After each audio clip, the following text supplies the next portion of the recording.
제가 설교를 여러 가지로 하죠. 저는 제가 전하는 것을 설교라고 생각하지 않습니다. 저는 분명히 하나님의 말씀을 전한다 생각합니다. 하나님의 말씀을 전한다는 말에는 내가 만드는 것이 없다. 내가 양념치는 것이 없다. 내가 묵상해서 깨달은 말씀 어떻게 하면 성도님들의 가슴에 전하는 전달자죠. 그래서 제가 어떤 말씀을 전하든 간에 제가 전함 속에는 한 가지가 들어있습니다. 그것은 이것입니다. 하나님의 자녀는 하나님 나라를 삽니다. 구원받았으면 하나님 나라를 삽니다. 세상을 살면서 자꾸 구원받았다고 해주는 게 종교거든요. 이게 보통 헷갈리지 아니하여서 정말 홍수처럼 멸망의 길로 들어가고 있습니다. 이 기독교에 나오는 사람의 대부분이 사실은 현상계가 전부예요. 현상계가 전부예요. 안 보이고 모르고 들어서 이해하고 개념은 있지만 그건 실제가 아니기 때문에, 그래서 이 세상을 사는 것은 자기 생존이죠. 다른 사람도 잘 됐으면 좋겠지만 내가 먼저 잘 돼야 된다는 거죠. 이게 이반 데니소비치의 수용소의 하루 같은 삶이에요. 그래서 남보다 조금 더 잘 먹으면, 좋은데 배당받으면 너무 행복한 거죠. 이게 이 세상의 삶입니다. 쥐염 열매 먹는 삶이에요. 뜨악해요. 가난한 이상이에요.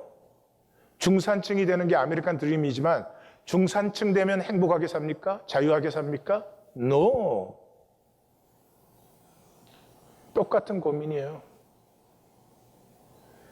여전히 낮은 자존감, 불안, 두려움에 시달리고 쓸데없는 것들 염려하고. 재벌이면 달라요? 이 현상의 삶은 지엽 열매를 먹는 삶이에요. 우리에게 있는 하나님의 생명은 항상 하나 돼요. 생명과 생명이 만나면. 그래서 부모와 자식이 하나 되면 어떻게 할 수가 없잖아요. 가족이 되고 우리가 되게 하고. 이 하나님의 생명이기 때문에 사랑과 긍휼과 은혜가 풍성해요. 서로 용서하는 기쁨을 누려요. 서로 사랑하는 그 생명의 신비를 누려가요. 그것을 못 누리는 삶은 쥐염 열매 먹는 삶이에요. 천국에 에고는 못 갑니다. 에고는 천국 못 들어가요. 왜요? 에고는 거짓자니까. 천국에는 거짓이 없어요. 그리고 지옥이라는 걸 이렇게 이 현상적으로 표현을 해서 그렇지, 에고로 사는 게 지옥이에요. 이 현상계가 딱 끝나면은 하나님의 나라가 온 우주에 이루어질 때는 모든 것이 영적 세계잖아요. 그러니까 상황이 없어요. 영적 세계니까. 시공이 없으니까 상황이 없어요. 그러니까 그 하나님 나라에 들어가면 있는 것은 우리의 내면밖에 없어요. 이 육체는 다 벗었죠. 내면밖에 없어요. 하나님이 우리에게 혈과 육을 주신 것은 이 잠깐의 세상, 현상계로, 혈육으로 세상을 사는 동안 내 안에 있는 하나님의 형상을, 생명을, 겨자씨보다 작은 이것을 우주를 품는 나무로 피어내도록 이 시간을 허락하신 거예요. 바깥에, 사람 보기에 내가 얼마나 잘났냐, 성공했냐, 누리시면 좋지만 그건 지나가는 것이고 절대화해서는 안 되는 것이에요. 절대화해야 되는 것은 내 안에 있는 인격이에요. 내 생명이, 내 인격이 어떻게 자라가고 있는가.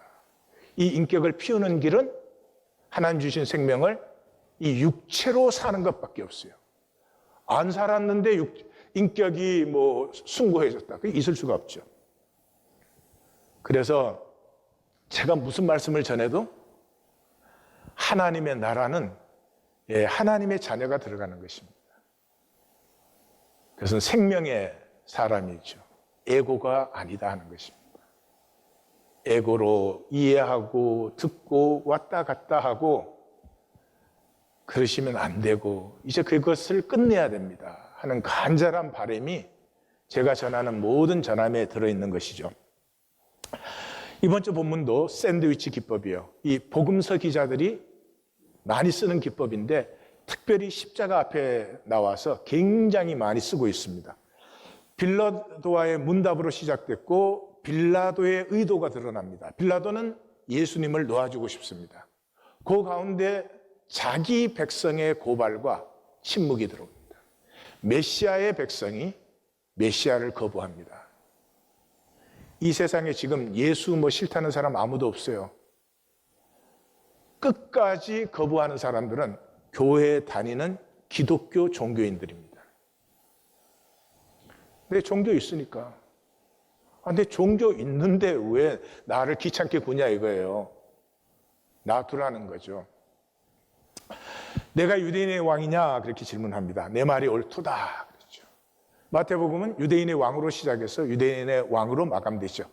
유대인의 왕으로 나신 이 유대인의 왕 예수의 그 명패로 끝나게 됩니다. 유대인의 왕이라는 말은 이스라엘의 메시아입니다. 메시아 자체가 왕이라는 말인데, 그러니까 이스라엘의 메시아를 하나님이 세우는 것은 천하 만민이 그 메시아의 다스림에 복을 받는 것이에요. 이 다스림이 생명의 다스림입니다. 그래서 창세기에 들어가면 12장 3절에서 예수님이 부르심의 약속을 하죠. 본토 친척 아비 집을 떠나라 그러면서 부르시죠. 15장에 들어가면 그들라오멜 그 사개국 연합군에게 아브라함이 이기고 돌아오면서 하나님에게 11조를 드립니다. 그러니까 거기서 11조를 드린 후에 언약식을 맺습니다. 똑같은 것입니다. 예, 모든 족속이 아브라함의 후손이 되는 것이죠. 17장은 이제 헌신의 약속을 맺습니다. 할례의 약속을 맺습니다. 그리고 22장이 들어옵니다. 자, 이제 자식이냐 하나님이냐. 자식이 미워해라는 게 아니고 무엇이 너의 절대냐. 아브라함이 하나님을 택했을 때 거기에서 다시 나오죠. 내 씨로 말미암아 천하 만민이 복을 받으리라. 이게 이스라엘의 약속이에요. 근데 이스라엘은 뭐를 더 좋아했죠? 하나님의 나라가 아니고 이스라엘 제국. 이스라엘 제국이 되는 것을. 우리가 똑같아요. 우리가 하나님의 자녀가 되면 우리가 하나님의 복이 되면 돼요. 내 곁에 다가오는 사람, 작은 관계, 큰 관계, 내가 복이 되면 돼요. 못 될 건 뭐 있어요? 못 될 이유가 뭐가 있어요?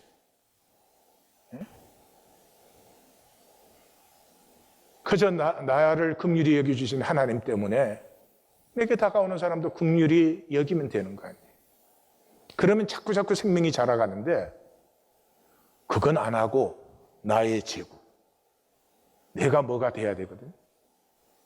오늘 메시지 끝에 가시면은 이게 마귀의 낚싯밥이에요. 여기 걸려든 사람은 자기 모든 복을 스스로 피해요. 그래서 이스라엘은 솔로몬을 택하고 다윗을 버렸죠. 다윗이 누구예요? 하나님께서 다윗을 부르셔서 왕되는 훈련을 다 시킨 다음에 시글락의 훈련에 들어가잖아요. 시험에 들어가죠. 거기에서 전장에 나갔던 자나 전장에 나가기를 거부하고 남아있던 자의 분깃이 일반이라. 그 전장에 나갔던 사람들이 이거 억울하다. 이거 말이 안 된다. 가족은 돌려주자. 그러나 우리 목숨 걸고 싸웠지 않느냐. 그러니까 전리품은 나눌 수 없다. 그때 다윗이 뭐라고 합니까? 우리가 나누는 것은 공로 때문에 나누는 것이 아니고 우리가 가족이기 때문에. 그렇기 때문에 전장에 나갔던 자나 남았던 자의 분깃이 일반이라. 이 다윗을 버렸어요. 우리도 버렸고 버리고 있죠. 나사렛 예수에게서 이 이스라엘의 메시아로 말미암아 천하 만민이 복을 받는 이 약속이 성취된 것이죠. 다시 말해서 예수님이 씨가 되신 거예요. 씨가. 겨자씨보다 작은데 이 씨가 피어나면은 우주를 품는 나무가 되는 거예요. 예수님께서 답변을 내가 옳도다 그렇게 우리는 번역했지만 you have said it. You have said it. 이것은 이미 유다에게도 하신 말씀이고 대제사장에게도 대답하신 거고 누가 마가복음에도 똑같이 나오고 요한복음 약간 풀어서 내가 말하였도다 말한 대로 내가 왕이다 이렇게 했죠. 이것은 답변이 아닙니다. 주님이 누구에게 답변을 해요? 아무에게도 답변하지 않아요. 자기 선언이에요. 자기 선언. 예, 그래서 빌라도가 질문을 했지만 질문을 자기에 대한 정언으로 전환시켜버리죠. 자기 변을 안 하세요. 자기가 아버지의 뜻에 자기를 드리는 순종을 선택했는데 이건 뭘 변호를 하고 안 할 것이 있겠어요? 그리고 진리는 언제나 자기 선언이에요. 거짓과 논쟁하지 않아요. 거짓에 대해서 방어하지 않아요. 12절에서 14절은 이제 고발을 당하되 아무 대답도 아니하세요. 빌라도가 답답해서 너를 쳐서 얼마나 많은 것으로 정언하느냐? 너 왜 변호하지 않아? 그러니까 한마디도 대답 안 하시니 총독이 크게 놀랐어요. 마태복음에는 총독이라는 단어와 빌라도가 같이 나오죠. 다음 주까지가 한 달 낙인데 총독이 6번, 빌라도가 5번 나옵니다. 크게 놀라워했어요. 뭐에 놀라워했겠어요?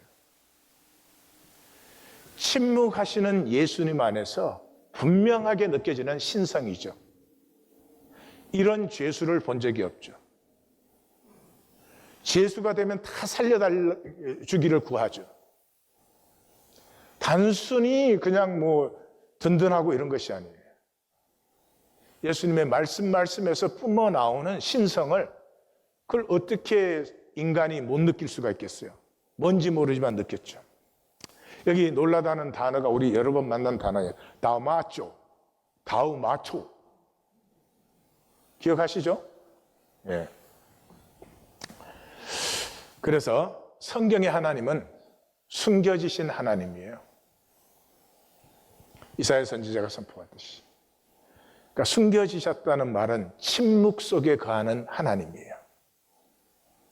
지성소에 들어가면 완전 침묵이에요.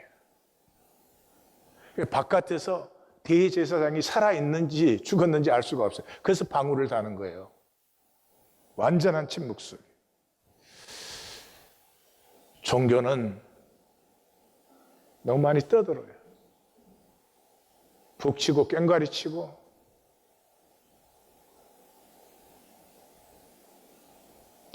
하나님은 세미한 음성으로 들려오십니다. 침묵하지 않는 자는 하나님을 만날 수도 그 음성을 들을 수 없어요. 간단하지 않아요. 3분만 침묵해 보세요. 전혀 다른 세계가 느껴지기 시작해요. 해보시면 알지만 1분 침묵 못합니다. 이 에고는 잠잠할 수가 없는 것이죠. 그래서 십자가는 침묵의 하나님이 현현하는 유일한 길이에요. 예? 십자가는 빅뱅의 모멘트예요. 이 십자가가 지나가면 생명의 그 생수의 강이 솟구쳐 올라오기 시작합니다. 이제는 온 세계로 이것이 흐르기 시작해요. 왜요? 하나님이 다른 것으로 말씀하실 수 없으니까요. 하나님이 이렇게 하겠어요? 나타나셔서 저 십자가단 교회당들 다 치워라. 이사야서에 그렇게 말하지 않았어요? 너희의 주일날 모이는 거, 3일 모이는 거, 새벽에 모이는 거, 월삭과 대회와 성회로 모이는 것, 나 견디지 못하겠다. 견디지 못하겠다. 내 앞에 모이면 생명을 살든지 생존의 욕심만 부리면서 그 모여있는 으글으글 누글누글 그 징글징글한 것을 나는 참을 수가 없구나. 나타나요. 싹 없애버려라 이러겠어요? 그러면 어떻게 돼요? 구원은 끝나죠. 우리의 에고는 그 순간에 더 단단하게 막아버리죠. 이 에고가 깨어질 수 있는 최후의 보루가 십자가예요. 사랑의 품에 안길 때 비로소 에고의 껍질을 내려놓을 수 있어요. 그것도 극히 소수의 사람이. 그래서 표적을 보여달라 그러니까 요나의 표적밖에, 그 말도 못 알아듣겠죠, 그죠? 요나의 표적밖에 무슨 표적을 보여줄 수가 있겠느냐. 그래서 메시아 선포의 중심이 그가 곤욕을 당하여 괴로울 때에도 그의 입을 열지 아니하였습니다. 마치 도수장으로 끌려가는 어린 양, 털 깎는 자 앞에 잠잠한 양같이 그의 입을 열지 아니하였다. 그러니까 마태는 지금 이 메시아의 예언을 예수님에게서 이루어진 것을 지금 분명히 보여주고 있어요. 그러니까 마태는 그냥 예수님 세금 받다가 만나지 않았어요. 성경을 알고 기다린 사람이었어요. 우리가 갈릴리 사역에서 보았듯이 이사야 35장의 꿈을 꾸던 사람이었어요. 무화과 나무 아래에 있던 사람이에요. 메시아와 그의 나라를 대망하는 사람이에요. 이 말씀을 아는 거죠. 그래서 사도행전에 들어가면은 이디오피아 내시가 예루살렘에 순려왔어요. 여러분, 이디오피아에서 예루살렘으로 그 당시에 순례를 왔어요. 대단한 사람이죠. 이 성경에 대해서 무지무지한 안타까움을 갖고 있는 사람이에요. 그래서 성령이 빌립을 그에게 보내신 거 아니에요. 근데 그의 질문이 뭐였어요? 예? 이 이사야 53장 7절을 그대로 인용해서 이 도살자 앞에 양같이, 털 깎는 자 앞에 어린 양같이, 이 침묵을 가진 자가 누구냐, 이걸 묻잖아요. 그러니까 이 에디오피아 내시아는 성경의 핵심을 뚫고 있는 사람이에요. 그러니까 빌립이 나사렛 예수에게서 그대로 이루어진 것을 보지 못하느냐. 그러니까 그 자리에서 수레에서 내려서 세례를 받았죠. 말씀이 통하고 있는 거죠. 그래서 마태는 엘리 엘리 라마 사박다니까지 완전한 침묵을 증거하고 있어요. 누가복음에 보면 두 강도하고 얘기도 있었고, 요한복음을 보면은 내 나라는 이런 현상계 나라가 아니야. 근데 예수님이 현상계라는 말씀을 모르셔가지고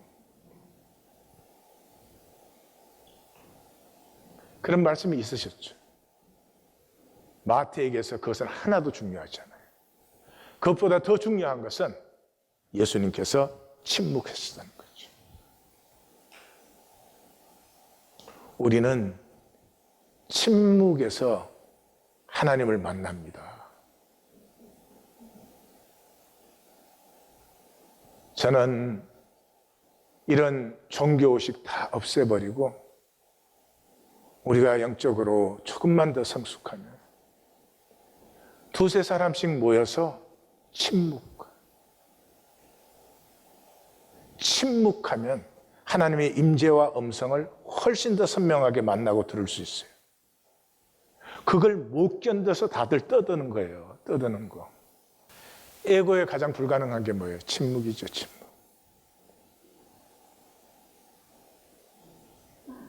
본질과 실제와 진실은 어디에 있어요? 침묵에 있어요. 에고는 침묵할 수 없습니다. 그러므로 에고와 참나 사이에 무한 거리와 무한 신년을 느끼실 수 있어야 됩니다. 에고의 나와 참나가 비슷하게 보이거든요. 그런데 속지 마십시오. 원수입니다. 이하권이가 내 생각으로 착한 말, 착한 일, 교회 오시면 그런 거 하는 거 아니에요? 평소답지 않게, 집사님, 뭐 이러면서, 이렇게 뭐 서로 이렇게 나이스하게 대해주고, 에고로 선한 말, 좋은 일 하나님 믿는 척, 종교적인 척 다 하잖아요. 비슷하게 보이죠? 원수입니다. 쏘구시면 안 돼요. 현상계의 혈육은 반드시 건너야 되는 침묵의 시면이 있어요. 애벌레가 고치 속에 들어가지 않고는 나비가 될 수 없어요. 그래서 예수님은 이 나사로 비유해서 얘기해 주시죠. 이 부자는 지옥 갔어요. 부자기 때문에 지옥 간 게 아니에요. 이 사람은 완전히 단절된 사람이에요. 자기 문 앞에 나사로가 굶고 그냥 그 헌댕이가 나서 그 사기 조각으로 몸을 긁고 개가 와서 핥는데 어찌 그걸 도와줄 마음이 없어요? 이 자는 생명의 사람이 아니에요. 생명은 하나 되는 거예요. 자식과 부모는 저절로 하나 되잖아요. 그래서 지옥 가가지고는 아브라함 품에 있는 나사로를 보면서 그랬죠. 근데 너희와 우리 사이에는 큰 구렁텅이가 있어요. 거기서 일로도 올 수 없고 여기서 일로 갈 수도 없어요. 이것을 옮길 수 있는 시간은 내가 혈과 육으로 있는 시간 동안이에요. 벗은 후에는 안 돼요. 종교에 속지 마십시오. 종교는 이래 에고로 살다가 죽으면 생명이 되는 걸로. 그럼 생명의 나라, 천국의 나라 들어가는 걸로. 아니요. 에고로 살았으면 에고로 영원한 거예요.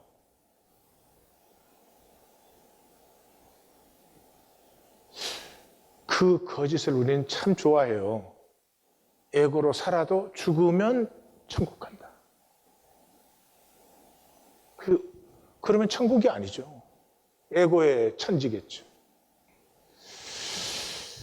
그래서 이 부자가 그러죠. 근데 5 형제가 있는데 우리 형제들에게라도 좀 전해달라. 그러니까 뭐라고 합니까? 예, 모세와 선지자를 듣지 않아요. 모세와 선지자는 율법과 선지자 성경이에요. 성경을 듣지 않는 자는 죽은 자가 살아나서 가서 말해도 안 들어요. 그게 사실이에요. 말씀을 듣지 못하면, 말씀을 만나지 못하면 하나님이 직접 나타나셔서 말씀하셔도 아무 소용이 없어요. 15절에서 19절까지는 이제 이 예수님을 놓아주고 싶어하는 빌라도가 나오는 부분이에요. 명절에게 총독에게 권한이 있어요. 한 사람을 놓아줄 수 있는. 바라바냐 그리스도로 하는 예수냐. 이 바라바는 바아빠, 아버지의 아들이요. 그러니까 메시아예요. 예. 근데 이 자료를 보면 이 사람의 이름도 예수였습니다. 예. 그러니까 바아빠, 아버지의 아들이라 하는 예수냐 그리스도로 하는 예수냐 그렇게 질문은 되는 거예요. 근데 왜 마태가 예수라는 본명을 여기 적지 않지요? 예. 1장 시작에서부터 그의 이름을 예수로 하라. 이는 그가 자기 백성을 자기 죄에서 구원할 자이심이라. 예수가 자기 백성을 자기들의 죄에서 구원하는 자예요. 그러므로 예수를 여기 갖다 붙이면 읽는 독자들이 혼돌될 가능성이 있기 때문에 바라바만 쓰는 거예요. 그래서 짝퉁 예수냐 진짜 예수냐 사실은 그 말을 하는 거예요. 그래서 이 빌라도는 알아요. 이 종교인들이 시기로 예수를 넘겨준 것이고 또 아내를 통해서도 저 옳은 사람, the righteous one 때문에 내가 애를 많이 태웠나이다 알아요. 그럼에도 불구하고 이 빌라도는 자기 아내의 꿈보다 못해요.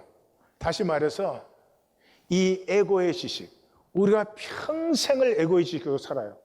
어느 게 이익이냐, 어느 게 그거밖에 없어요. 아무것도 아닌 거에도 그래요.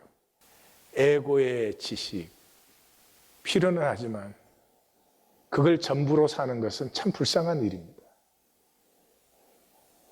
실제에 대해서 에고의 지식은 꿈보다 못해요. 그래서 마태의 복음은 시작과 끝을 꿈으로 하는 거예요. 이 종교인들의 지식이 꿈보다 못하다는 거예요. 예수님 수태고지도 애굽으로 피난하게 하는 것도 돌아오게 하는 것도 돌아올 때 유다로 오지 말고 갈릴리 나사렛으로 가게 하는 것도 다 꿈의 역사였죠. 빌라도는 예수님의 신성을 느꼈습니다. 놀라워했습니다. 크게. 그냥 놀란 것이 아니에요. 하나님의 신성은 그냥 느낄 수 있는 것이 아닙니다. 예수님의 무죄하심을 분명히 알았어요. 요한복음, 누가복음은 3번씩 선언하죠. 예수님은 십자가에 못 박히실 죄가 없으셨어요. 사형을 다 십자가에 한 게 아닙니다. 아주 극악무도한 죄인만 십자가에 못 박아요. 그리고 종교의 위선도 다 알았어요. 그리고 빌라도에게는 무엇보다도 석방할 수 있는 권세와 능력을 다 가지고 있었어요. 이게 우리입니다. 우리 하루의 삶에서 우리가 에고의 계산을 선택하지 않고 생명을 살 수 있는 모든 권세와 능력이 우리에게 다 있어요. 그런데 무엇을 택하십니까? 빌라도는 우리를 대표하는 인생이에요. 불필요한 번민, 남의 나라 종교. 우리가 염려, 걱정, 계산하는 거 필요한 거 있어요? 실제로는 아무것도 없어요. 그거 한다고 좋아지는 것도 아니에요. 그리고 끝은 자살이었어요. 예. 인류 전체의 대부분이 자기 생명을 자기가 버립니다. 하나님이 우리에게 주신 생명은 아무도 마음대로 할 수 없습니다. 우리 자신밖에는. 그리고 영원한 오명을 썼습니다. 본디오 빌라도에게 고난을 받으세요. 우리 마찬가지예요. 죽을 때까지 무엇을 먹을까 마실까 입을까. 남보다 얼마나 잘 먹고 잘 입을까. 그것으로 살아갈 수 있습니다. 메시아를 부인하는 것이 모든 복을 패하는 것이에요. 왜? 본질을 패하니까. 우리 하루의 삶에서 우리는 주님을 패하고 있는지, 나의 에고를 패하고 있는지 스스로 인식해야 됩니다. 우리는 주님을 패할 수밖에 없는 사람들이에요. 그러나 내가 주님을 패한다는 건 직면하셔야 돼요. 아셔야 돼요. 슬쩍 넘어가시면 영원히 썩는 것이에요. 이 시면을 건너는 것이 성경의 아주 중요한 주제입니다. 성경의 첫 번째 주제가 창세기 22장. 우리가 하나님을 믿는다 할 때 하나님 외에 어떤 것도 절대화하지 않는다. 그래서 내 독자, 이게 100세대에서 낳은 독자잖아요. 그 독자와 하나님에서 아브라함이 하나님을 선택했어요. 그게 믿음의 출발이에요. 그래서 출발된 믿음의 클라이막스가 되는 주제가 야곱이에요. 이게 창세기 주제예요. 야곱이 이스라엘로 전환되는 것. 야곱은 현상기의 나예요. 야곱이란 이름 자체가 속이는 자, 발뒤꿈치 잡는 자, 그런 뜻이죠. 목동들이 이렇게 자기 양떼들을 갖고 와서 우물에서 물을 먹이고 풀을 뜯도록 놓아둡니다. 그런 후에 목자들끼리 모여가지고 노는 거죠. 게임을 하는 거죠. 대부분 내기를 한 것 같습니다. 그게 되게 씨름하는 것인데 야곱은 작고 힘도 약하니까 어떻게 했어요? 항상 발뒤꿈치를 잡았어요. 반칙을 썼죠. 그게 우리죠. 뭐. 진실로 정정당당하게 말하고 살아본 것이 무엇이 있겠습니까? 그 야곱이 이스라엘로 변하면서 자기가 만드는 야곱이 아니고 하나님의 섭리를 누리는 이스라엘로 바뀌게 돼요. 그걸 보여주기 위해서 요셉의 이야기가 나와요. 그래서 요셉의 이야기는 요셉의 이야기가 아니에요. 37장부터 요셉의 이야기가 시작되는데 37장 시작이 This is account of Jacob. 야곱의 이야기다 이렇게 나와요. 그 말이 뭐예요? 야곱이 씨앗이 되어서 씨앗이 피어날 때 맺히는 열매를 요셉을 통해서 보여줘요. 그래서 50장까지 다 요셉의 얘기인데 제일 끝에 가서 마감은 야곱의 장래가 그 마감이 되는 이유가 바로 거기에 있어요. 현상기의 야곱은 생존과 생육의 사람이었죠. 집에서는 뭐 했어요? 속여서 장자권 뺏어. 속여서 아버지 축복받아. 그러고는 라반의 집으로 도망갔죠. 모든 게 달라졌어요. 그러나 야곱은 달라지지 않아요. 네, 속임 당하고 속이고, 속임 당해서 12 아들 낳고, 속여서 엄청난 거부가 됩니다. 그런데 이제 침묵의 그 시면의 시간이 도래하고 있습니다. 야곱으로서의 마지막 시간이에요. 이 시간을 우리가 혈육을 입고 있을 때 만나면 복 중의 복이고, 이 끝까지 피하고 죽어서 만나면 심판이고, 그런 것이죠. 야곱은 오는 시간을 맞이했어요. 우리에게도 다 이런 시간이 옵니다. 나 자신을 직면하게 하는, 내가 야곱임을 보게 하는 시간이 다 옵니다. 우리 중에 만나는 사람이 있고 피하는 사람도 있고, 피하는 건 이해하면 되니까. 저 야곱의 얘기로, 하나님의 말씀을 읽고 저 야곱의 얘기로, 내 얘기로 절대로 직면하지 않는 거죠. 그래서 돌아오는데 에서를 그렇게 속이고 했으니까 뭐 에서가 가만히 있을 이유가 없죠. 사람을 보내어 내 주께 은혜 받기를 원합니다. 이러는데 돌아와서 하는 말이 400명 데리고 온다. 인구 비례로 보면 400명이면 지금 10만이 넘는 것 같아요. 그러니까 이미 에서는 한 종족을, 그 당시 부족 국가니까요, 군대를 거느리고 오고 있습니다. 야곱이 심히 두렵고 답답해요. 잠을 이루지 못하고 극도의 번민 속에 들어갔습니다. 거의 미치기 직전인 그런 번민 속에 들어갔습니다. 그래서 두 때로, 재산을 두 때로 해서 보내면서 한 때를 치면 한 때는 피하겠다. 아직도 야곱의 머리를 돌리고 있는 것이죠. 그 성경에 리스트가 적혀져 있어요. 그러니까 우리로 분명히 보기를 원하죠. 앞에 것이 암컷이고 뒤에 것이 수컷이에요. 염소가 암컷이 200마리, 수컷이 20, 양이 220, 전 낙타가 30과 그 새끼들, 소는 황소도 같이 가 있어서 비율이 암소 40에 황소가 10이나 됩니다. 암낙이 20에 새끼 10. 지금도 중동에서 저 정도면 거부입니다. 근데 그 옛날에 그것을 세 때로 나누어서 다 보냅니다. 그리고 에서를 만날 때마다 주의 종 야곱이 주님께 드리는 선물입니다 라고 말을 해라. 그리고 가족과 남아서 밤이 시작됐는데 그 밤조차 불안합니다. 그래서 가족이 가진 모든 폐물이나 이 소유를 다 떠나보내고 홀로 남습니다. 위대한 시간입니다. 이 시간이 있어야 됩니다. 종교는 이 시간 필요하지 않아요. 사람들하고 잘 어울리면 돼. 사람들한테 인정받으면 돼. 하나님을 만나고 하나님과 관계하시려면 하나님 앞에 단독자의 시간이 반드시 있어야 합니다. 대부분의 성경이 다 어떤 사람이 그렇게 되어 있어요. 아닙니다. 저 원래 원어는 어떤 존재가, 어떤 존재가 나타났어요. 날이 새도록 야곱과 씨름합니다.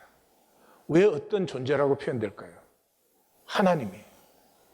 야곱이 하나님을 모르죠. 만난 적도 없고 할아버지, 아버지에게 배웠지. 어떤 존재예요? 그러니까 밤새도록 씨름을 하는데 이 하나님이 야곱을 이기지 못해요. 이게 에고의 절대성이에요. 하나님이 우리 에고를 못 이기십니다. 왜요? 우리 스스로 하나님 앞에 무릎을 꿇어야 됩니다. 주는 그리스도시요 살아계신 하나님의 아들이시니다. 이것은 우리가 자원함으로 드리는 고백이 돼야지. 하나님 와갖고 딱 똑바로 해봐. 그런데 날이 샜습니다. 그래서 이제는 떠나야 합니다. 현상의 시간이 왔으니까요. 그러는데 밤새도록 야곱은 어떻게 씨름을 했을까요? 예? 이 낯선 존재와 어떻게 씨름을 했을까요? 자기가 아는 모든 속임수, 자기가 아는 모든 반칙은 다 했을 거예요. 이기려고 애를 쓰니까. 그랬는데 동이 텄습니다. 동이 텄을 때 뭐예요? 그 존재가 신적인 존재예요. 허벅지 관절이 어긋났습니다.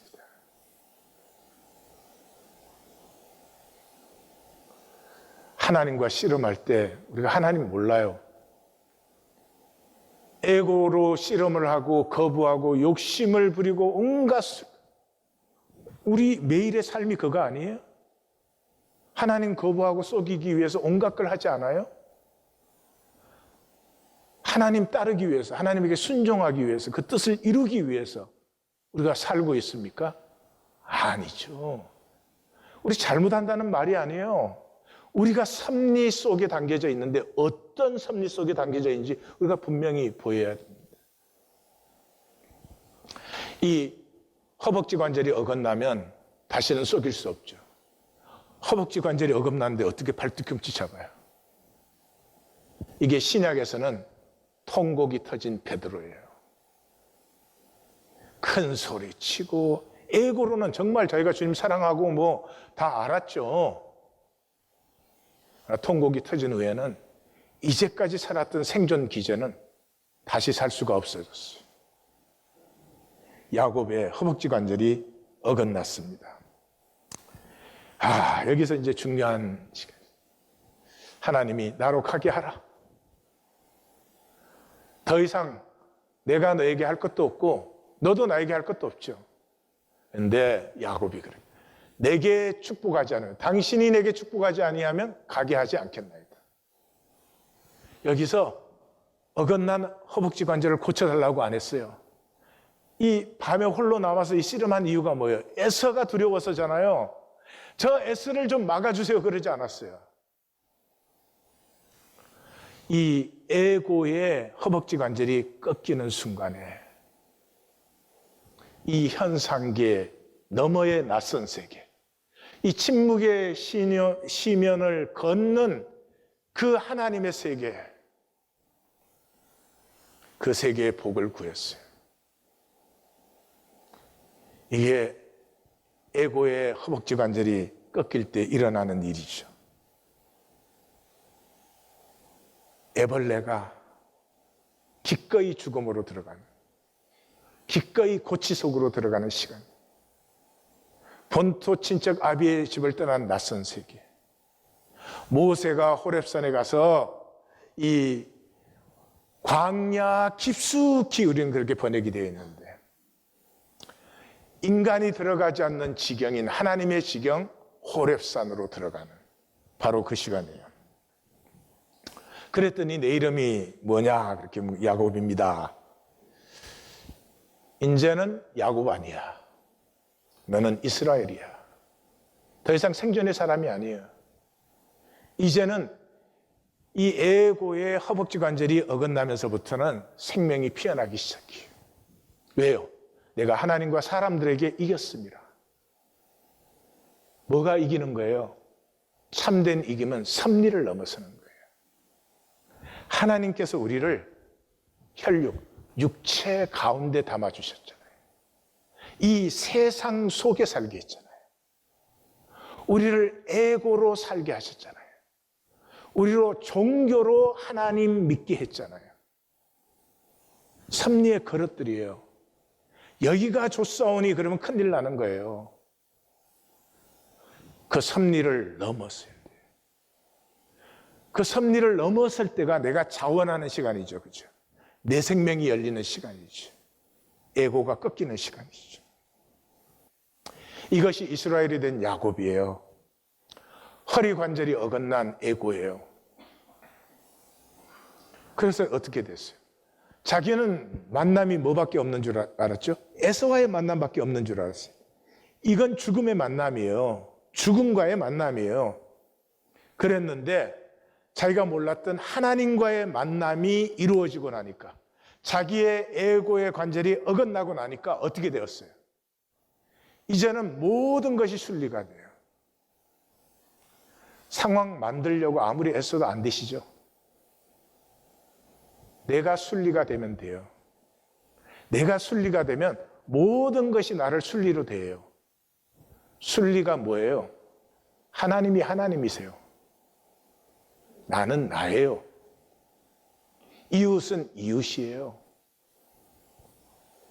이 인간밖에 이 당연한 순리를 무시하고 하나님이든 나든 이웃이든 다 내 마음대로 돼야 되는 거지. 그게 어떻게 복이 되겠어요? 얼마나 힘들겠어요? 이때부터 자식들이 자기가 안 속였는데 자식들이 속여갖고 세겜의 전쟁이 일어나니까 도망가야 됩니다. 도망가서 뭘 만났어요? 도망가는 바람에 베델 약속의 자리로 다시 갑니다. 그리고 라헬이 죽어요. 이 야곱, 우리 정말, 예? 아내가 넷이잖아요. 다 고생하잖아. 불쌍해서라도 똑같이 사랑해야지. 근데 라헬만 사랑해. 근데 라헬만 사랑하는 것까지는 또 뭐 그럴 수도 있다 치더라도 거기에서 난 자식까지도 라헬이 낳은 자식만 사랑해. 이게 인간이 아니야, 인간이. 야곱에게는 그래서 라헬과 요셉과 벤자민 이 세 명밖에 없는 거예요. 근데 하나님 그걸 다 뺏어버려요. 아우, 그러면 허벅지 관절 어긋나면 안 되겠다 싶죠? 근데 신기합니다. 애고로 잡았던 것을 하나님이 빼앗아 가시면서 하나님의 모든 섭리가 이루어집니다. 고센 땅으로 내려가서 70명이 내려갔는데 이스라엘이 되어서 나옵니다. 이 이스라엘이 되기까지 야곱은 여기서 그 당시 부족 국가에서 제국이 일었을 때인데요.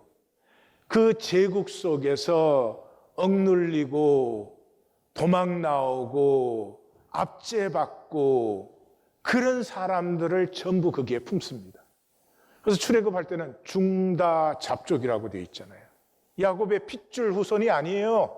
하나님이 야곱을 거기에 근거지로 심으셔서 이 제국들이 일어나면서 그 제국에 고통받는 수많은 사람들, 살 수 없어서 이 평야 지역, 좋은 지역을 버리고 광야로 쫓겨나온 사람들, 히브리 강 건너편으로 도망 나온 사람들을 다 품어서 이스라엘이 되게 하시죠. 이스라엘이 되게 하시죠. 우리를 그렇게 부르셨어요. 우리가 똑같아. 우리 교회 하나 뭐 크게 만들고 뭐 건물 큰 거 짓고 사람 많이, 그걸 교회라고 해요.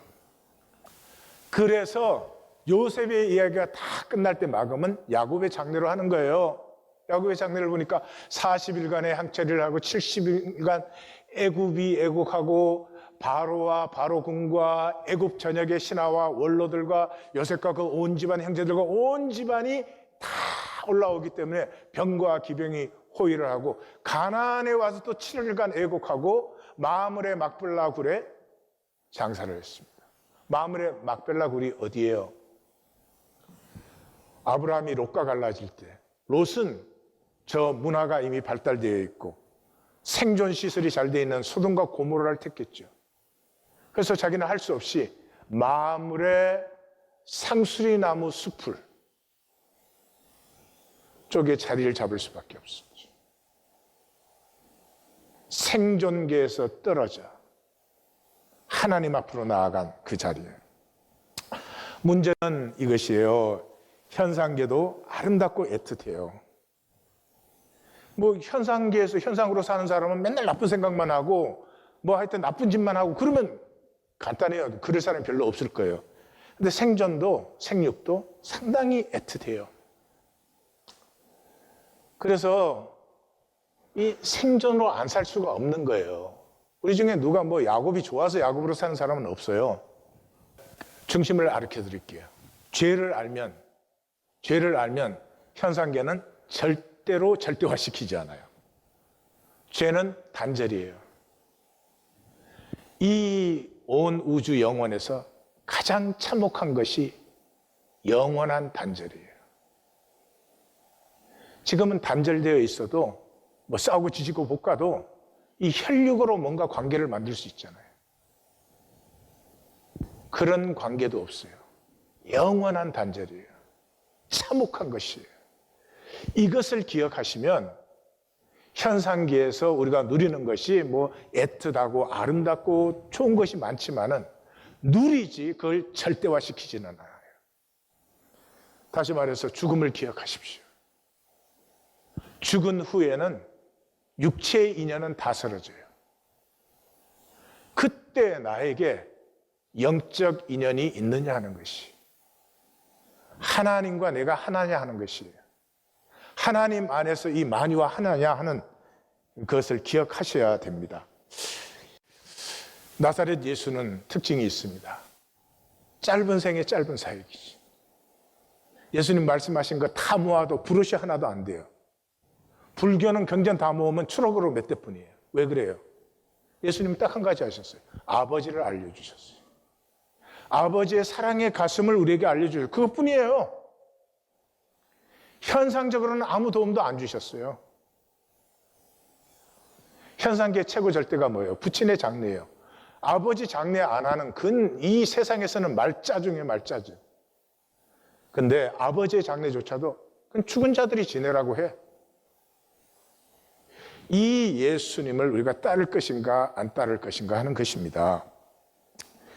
그래서 하나님 교회는 에고와 싸워요. 에고와 믿음은 공존하지 않는데 종교는 에고로 종교생활을 하는 걸 믿음이라고 자꾸 해주니까 이게 저는 거의 돌지경입니다. 그래도요, 에고가 깨어져서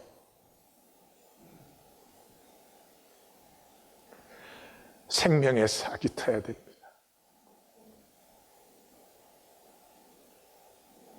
에고 껍질 종교로 그대로 강화시켜서 하나를 그대로, 한 달란트 그대로는 안 됩니다. 내 에고의 껍질이 깨어졌는지, 생명이 피어나고 있는지 에고를 사는 건지, 그 열매는 사귐입니다. 이제 오늘 말씀에 가장 중요한 말씀을 드리겠습니다. 우리에겐 다 나의 꿈이 있어요. 작을 수도 있어요. 클 수도 있어요. 뭐 자식에 대해서도 이 정도는 돼야 된다. 나의 꿈이 있어요. 나의 꿈이 나쁜 것 아니죠. 악한 것도 아니죠. 그러나 그것이 마귀의 낚싯밥이에요. 나의 꿈을 가진 사람은 반드시 낮은 자존감에 시달립니다. 왜냐 그러면 그 꿈을 이루지 못하기 때문입니다. 나의 욕심으로 만들어진 꿈은 결코 이루어지지 않습니다. 욕심은 에너지가 굉장히 낮습니다. 그래서 낮은 자존감을 가지게 되면 열등감과 자괴감을 느낍니다. 감을 느낍니다. 감정이에요. 못난 기분이에요. 그냥 기분상 내가 못난 거예요. 실제가 아니에요. 그럼에도 불구하고 거기에 평생을 사로잡혀서 지냅니다. 길은 하나입니다. 기분에 상관없이 실제를 가꾸는 것입니다. 우리 하나님 교회 복은 여기에 있습니다. 잘 하지 못하는데도 불구하고 메모북 열심히 해요. 제대로 못하는데도 말씀 만나기를 신실하게 해요. Encounter, Awareness. 내가 가끔씩 얘기해 보니까 지 마음대로 이해를 하더라고. 그래도 그걸 하고 있어요. 신기하고 예뻐요. 예배를 하고 싶어 하고 질문을 던져요. 자기 삶에, 자기 자신에게 이제 비로소. 그리고 순톡방에 나누어요. 감정과 기분에 상관없이 실제를 가꾸는 사람들이 자라나고 있고 늘어나고 있는 이 교회를 통해서 하나님은, 우리의 숨어 계신 하나님은 다시 한번 그 영광이 이 땅에 나타나기를 원합니다.